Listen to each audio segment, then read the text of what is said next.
오늘 우리가 함께 나눌 말씀은 시편 25편입니다. 교독합니다. 여호와여, 나의 영혼이 주를 우러러 보나이다.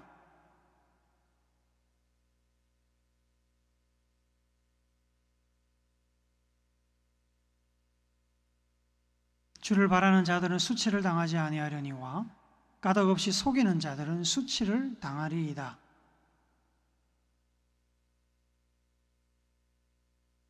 주의 진리로 나를 지도하시고 교훈하소서.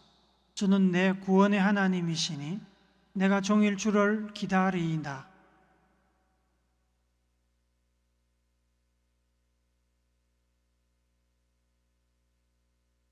여호와여, 내 젊은 시절의 죄와 허물을 기억하지 마시고 주의 인자하심을 따라 주께서 나를 기억하시되 주의 선하심으로 하옵소서.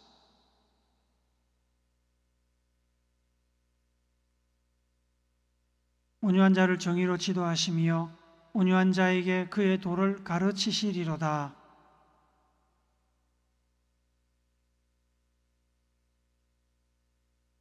여호와여, 나의 죄악이 크오니 주의 이름으로 말미암아 사하소서.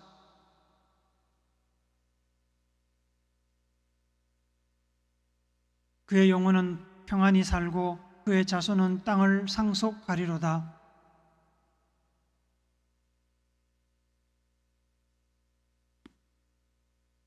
내 눈이 항상 여호와를 바라보면 내 발을 그물에서 벗어나게 하실 것임이로다.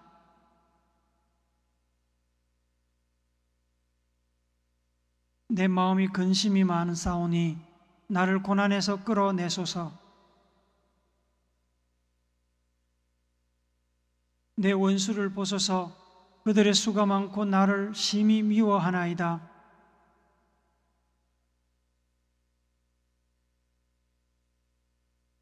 내가 주를 바라오니 성실과 정직으로 나를 보호하소서. 아멘. 링컨은 훌륭한 사람이었습니다.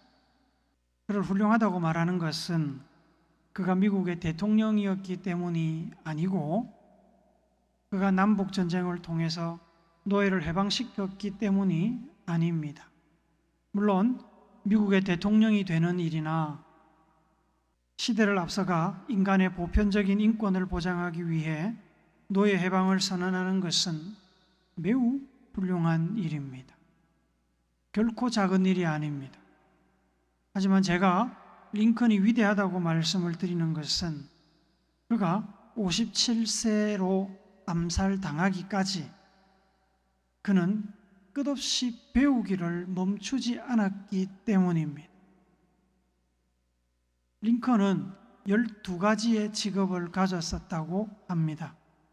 뱃사공, 농부, 노동자, 장사꾼, 군인, 우체국 직원, 측량사, 변호사, 주의원, 상원의원, 그리고 마지막 직업이 대통령이었습니다. 그럼 평생의 학교 공부라고는 모두 합쳐서 1년도 하지 못했습니다.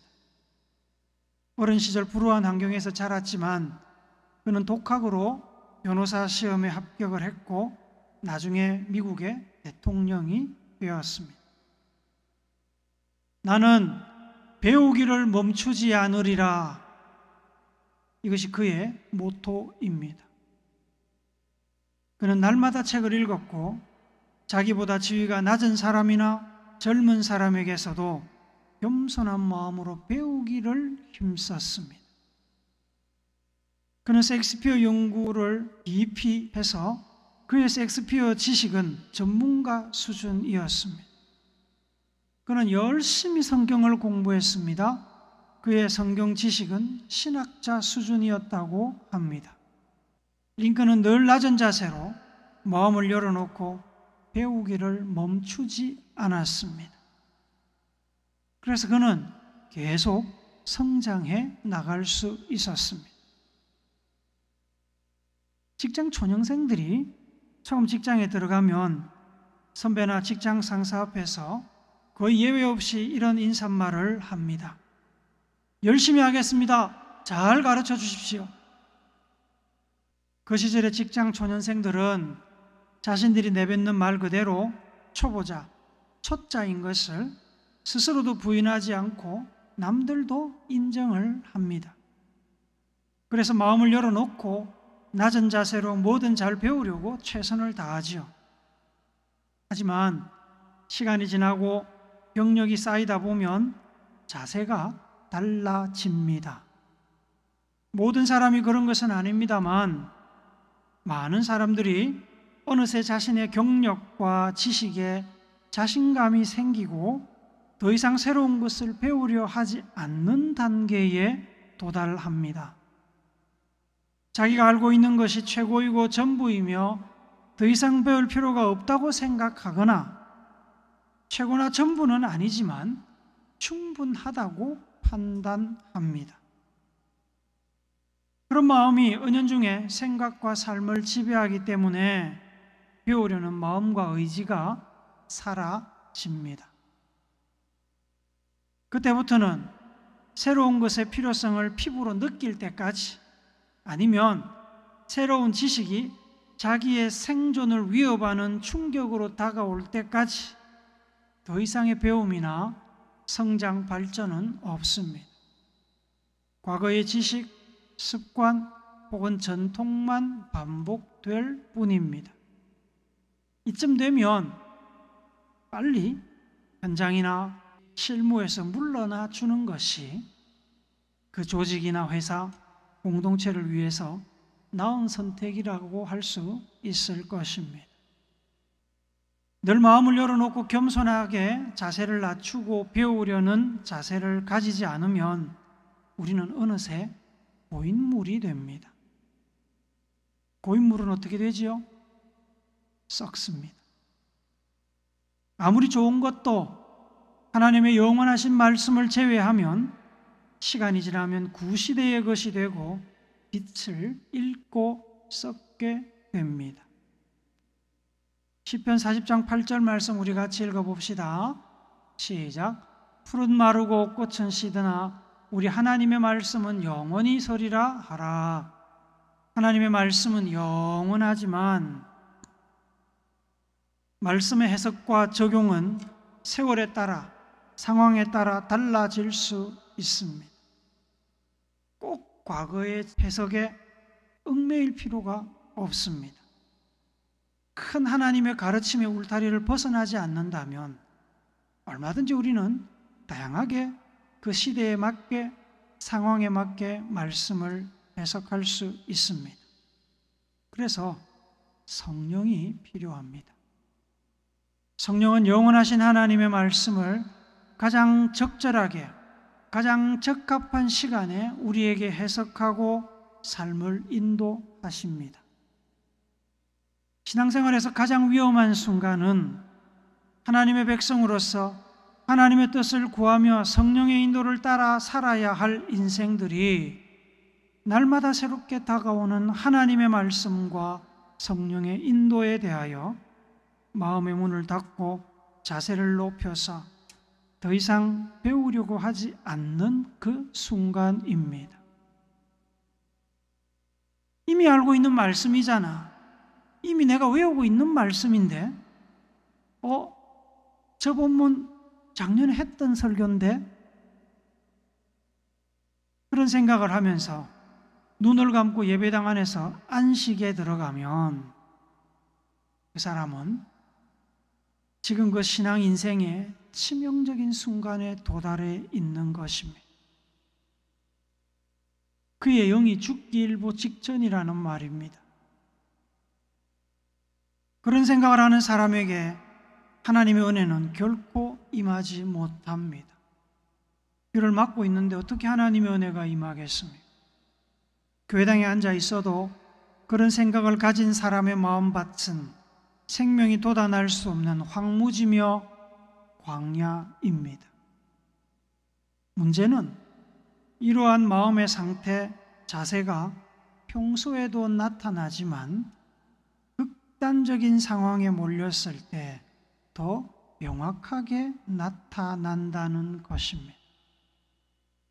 드라마나 영화를 잘 보시면 평소 때 늘 악한 마음을 품고 다른 사람을 짓밟아 눌러서라도 성공하고 돈을 벌어야 되겠다고 생각하는 악당들은 궁지에 몰리면 꼭 다른 사람을 죽이고 짓누르고 자기 살겠다고 도망치는 것을 볼 수 있습니다. 평소에는 잘 드러나지 않을 수 있습니다. 그러나 궁지에 몰리면, 극단적인 상황에 빠지면 생존에 대한 간절함이 사람의 이성을 마비시키고 평소에 익숙하고 훈련된 습관적인 행동을 하게 만듭니다. 화재 예방 훈련이 중요한 이유가 사실은 여기에 있습니다. 평소에 화재 예방 훈련을 받은 사람은 배운 대로, 이미 알고 있는 대로 행동해서 불길을 피하고 살 기회를 얻지만, 훈련받지 않은 사람은 뭘 어떻게 해야 할지 몰라서 우왕좌왕하다가 불길을 피하지 못하고 골든타임을 놓치게 됩니다. 평소에 마음을 열어놓고 낮은 자세로 배울 준비가 된 사람은 극단적인 상황에 빠져도 늘 하던 대로 마음을 열어놓고 낮은 자세로 상황을 받아들이며 하나님 또는 누군가의 도움을 요청합니다만, 마음이 닫혀있고 거만하여 자기 잘난 맛에 사는 사람은 상황을 자의적으로 판단하고 오판하거나 누군가에게 도움을 요청하는 것을 수치스럽게 생각하고 스스로 모든 것을 해결하려다가 기회를 놓치게 됩니다. 특히 조직의 공동체의 제일 높은 자리에 앉아있는 사람은 누구의 조언이나 도움을 받는 것을 싫어하고 회피하는 경향이 있습니다. 그러다가 호미로 막을 일을 가래로도 막지 못하는 어려운 상황에 다다르게 되고 결국 넘어지는 일이 생깁니다. 오늘 우리가 읽은 시편 25편은 다윗의 시입니다. 이 시는 다윗이 알려지지 않은 어려움에 빠져 있던 때에 지은 시로 생각됩니다. 이 시를 통해서 우리는 다윗이 평소에 어떤 자세로 살았는지를 엿볼 수 있습니다. 다윗이 직면한 어려움이 어떤 것인지 구체적으로 알 길은 없습니다만 다윗은 위기에 빠졌습니다. 다윗을 대적하는 이들, 원수들이 너무 많아서 다윗이 감당할 수 없습니다. 그들이 다윗을 이기려고 하는 상황이었습니다. 그래서 그는 나의 원수들이 나를 이겨 개가를 부르지 못하게 하소서라고 하나님께 간구했습니다. 상황이 어렵다 보니 주변에 있던 많은 사람들, 특별히 좋은 시절에 다윗으로부터 뭐라도 이익을 챙기려던 사람들은 다 떠나갔습니다. 그래서 다윗은 주여 내가 외롭고 괴롭습니다라고 하소연했습니다. 마음에 근심이 많고 고난 속에 있다고, 곤고와 환난 속에 있다고 다윗은 고백합니다. 어려움에 빠지자 다윗은 평소에 하던 대로, 습관대로 하나님께 도움을 구하고 있습니다. 다윗에게 하나님은 어떤 하나님일까요? 다윗에게 하나님은 의지하는 자를 부끄럽게 하지 않는 분입니다. 다윗에게 하나님은 하나님을 바라는 자들이 수치를 당하지 않게 하시는 분입니다. 이 목사, 모든 것은 자업자득이다. 네가 잘못했으니 네가 알아서 책임지고 고생해라 라고 고난 중에 도움을 구하는 이들을 매정하게 내치지 않으십니다. 자기에게 불똥이 튈까 봐 도움을 요청하는 이들을 외면하고 부끄러움과 수치를 당하도록 내버려 두시는 분이 아니라는 말입니다. 여호와라는 이름을 가진 하나님은 선하시고 정직하시며 정의로우신 분입니다. 고난과 억울함을 겪고 있는 이들의 그 억울함을 풀어주시고 눈물을 닦아주시는 하나님이십니다. 하나님께서는 하나님을 경외하는 자들을 멀리하지 않으시고 가까이 대하시며 언약의 말씀을 모른 척하지 않으시고 약속을 지키시는 분입니다. 하나님께서는 한 번도 약속을 어긴 적이 없습니다. 그래서 신뢰할 수 있습니다. 그런 하나님이시기에 다윗은 하나님을 우러러보며 하나님을 의지하였습니다.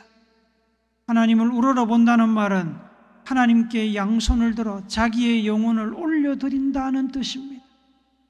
자기의 생명을 하나님 앞에 맡긴다는 말입니다. 은혜를 베풀어 주시고 고난에서 끌어내어 주시고 원수에게 수치를 당하지 않게 도와달라고 요청했습니다. 보호해달라고, 살려달라고 하나님께 간구했습니다. 다윗은 하나님께 도움을 구하면서 특별히 두 가지를 고백합니다. 이 두 고백에서 우리는 평소에 다윗이 어떤 삶을 살았는지 엿볼 수 있습니다. 첫째로 다윗은 고난 중에 하나님께 도움을 구하면서 자신의 허물을 돌아보고 회개하였습니다. 7절 10절 우리 한 번 더 읽어봅시다. 시작. 여호와여, 내 젊은 시절의 죄와 허물을 기억하지 마시고 주의 인자하심을 따라 주께서 나를 기억하시되 주의 선하심으로 하옵소서. 여호와여, 나의 죄악이 크오니 주의 이름으로 말미암아 사하소서.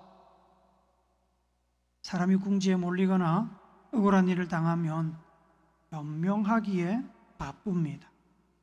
핑계를 대며 상황을 설명하여 자신의 억울함을 호소하기에 바쁩니다.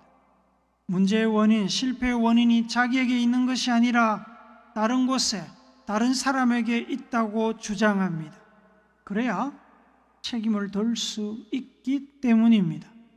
누가 봐도 명확히 자기 잘못임을 인정할 수밖에 없는 경우가 아니라면 일단 변명하고 책임을 회피하는 것이 보통입니다. 다윗은 하나님께 도움을 구하며 자신의 허물을 숨기거나 변명하지 않고 용서를 구했습니다. 정직하게 자신의 죄를 용서해 주시고 도와달라고 요청했습니다. 하나님께 변명해봐야, 하나님께 핑계를 대봐야 소용없다는 것을 그는 누구보다도 잘 알고 있었습니다. 사무엘상 16장 7절을 같이 읽어봅시다. 시작. 여호와께서 사무엘에게 이르시되 그의 용모와 키를 보지 말라. 내가 이미 그를 버렸노라. 내가 보는 것은 사람과 같지 아니하니 사람은 외모를 보거니와 나 여호와는 중심을 보느니라 하시더라. 중심을 보시는 하나님 앞에서 숨긴다고 숨겨질 수 있는 것이 있겠습니까? 아담과 하와가 하나님께서 금하신 열매를 먹고 하나님으로부터 숨고자 수풀에 들어갔지만 소용이 없었습니다. 하나님께서 정확하게 찾아오셨고 질문하셨고 그들의 허물을 들추어 내셨습니다. 그런데 다윗은 단지 현재의 죄에 대해서만 언급하는 것이 아닙니다. 다윗이 현재의 죄만 언급했다면 회피할 수 없는 빼박 상황이라 회개했다고 말할 수 있을 것입니다. 어쩔 수 없이 회개했다, 어쩔 수 없이 사죄했다고 이야기할 수 있을 것입니다. 하지만 다윗은 고난을 통해서 현재 자기의 모습뿐 아니라 7절에 보시면 과거의 자기 모습까지 돌아보았습니다. 내 젊은 시절의 죄와 허물을 기억하지 말아달라고 자신의 옛적 허물과 죄까지 돌이켜보고 용서를 구하였습니다. 궁지에 몰려 큰 어려움에 빠진 다윗이 자신의 현재와 과거의 모습까지 돌아보며 하나님 앞에서 정직하게 회개하는 것은 단지 현실이 너무 힘들어서 취하는 궁여지책이 아닙니다. 그는 늘 하나님과 동행하기를 바라며 친밀한 관계 안에 머물려고 노력했던 사람입니다. 하나님과 친밀한 관계 안에 머물려면 어떻게 해야 됩니까? 늘 죄를 경계하며 자기 허물을 돌아봐야 됩니다. 하나님은 거룩하고 순결하신 분입니다. 죄인과 친밀한 관계 안에 머물지 않는 분입니다. 예수님의 이름으로 죄를 자백하고 회개하여 죄를 씻은 사람과는 친밀한 관계를 유지하십니다. 다윗은 이러한 하나님과 가까이 지내기 위해서 늘 자기를 돌아보고 죄를 멀리하려고 노력했습니다. 하나님 뜻대로 살려고 몸부림쳤습니다. 둘째로 다윗은 고난 중에 하나님께 도움을 구하면서 하나님의 교훈, 하나님의 가르침을 구했습니다. 4절, 5절 한 번 더 읽어봅시다. 시작. 여호와여, 주의 도를 내게 보이시고 주의 길을 내게 가르치소서. 주의 진리로 나를 지도하시고 교훈하소서. 주는 내 구원의 하나님이시니 내가 종일 주를 기다리나이다. 4절의 도와 길은 같은 단어는 아닙니다만 둘 다 길을 뜻하는 히브리어의 번역입니다. 그래서 직역을 하면 여호와여, 주의 길을 내게 보이시고 주의 길을 내게 가르치소서, 이렇게 됩니다. 도로 번역된 데렉이라는 단어는 보다 추상적으로 삶의 방향이나 행동 원리, 원칙 등을 뜻합니다. 길로 번역된 오라크는 지혜, 세상을 사는 요령 등을 뜻하는 단어인데 둘이 합쳐서 하나님의 뜻과 교훈을 의미합니다. 시인 다윗은 현재의 어려운 상황 속에서 자신이 뭘 하겠다고 고집부리지 않았습니다. 대신에 하나님께 길을 가르쳐 달라고 구했습니다. 하나님 교훈을 주세요라고 구했습니다. 다윗 자신과는 비교할 수 없는 하나님의 진리로 자기가 어떻게 해야 할지, 어디로 가야 할지를 인도해 달라고 지금 요청한 것입니다. 8절, 9절도 같이 읽어봅시다. 시작. 여호와는 선하시고 정직하시니 그러므로 그의 도로 죄인들을 교훈하시리로다. 온유한 자를 정의로 지도하시며 온유한 자에게 그의 도를 가르치시리로다. 교훈하시리로다. 지도하시며 가르치시리로다. 다윗은 선하시고 정직하여 편법이나 거짓이 없으신 하나님께서 하나님이 원하시는 가르침, 하나님이 원하시는 삶의 원리, 하나님이 원하시는 위기대처 방법으로 자기를 교훈해 주시고 지도해 주시고 가르쳐 달라고 계속 얘기합니다. 다윗은 하나님의 조언, 하나님의 교훈, 하나님의 경고나 책망, 그것이 뭐가 되었든 하나님께서 주시는 가르침을 듣고 따를 준비가 되어 있었습니다. 배울 준비가 되어 있었습니다. 귀가 열려 있었고 마음의 문도 열려 있었습니다. 내가 낸데, 내가 옛날에 다 배웠는데 그런 마음 품고 있지 않았다는 말입니다.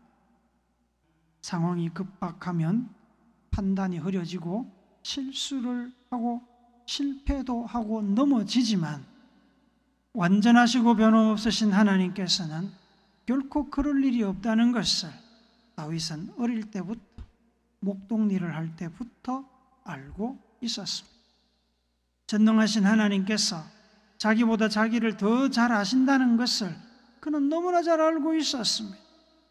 천지를 만드시고 역사를 주관하시는 하나님께서 자기의 인생길, 자기 상황에 관해 자기보다 더 가장 잘 알고 있다고 확신했습니다. 시편 119편 105절은 주의 말씀은 내 발의 등이요 내 길의 빛이니이다 라고 말씀합니다. 하나님의 말씀과 뜻에 순종하면 걸어가야 할 길을 보여주시고 빛을 밝혀주실 것입니다. 다윗은 이 사실을 알고 있었습니다. 잠언 6장 23절을 같이 읽어봅시다.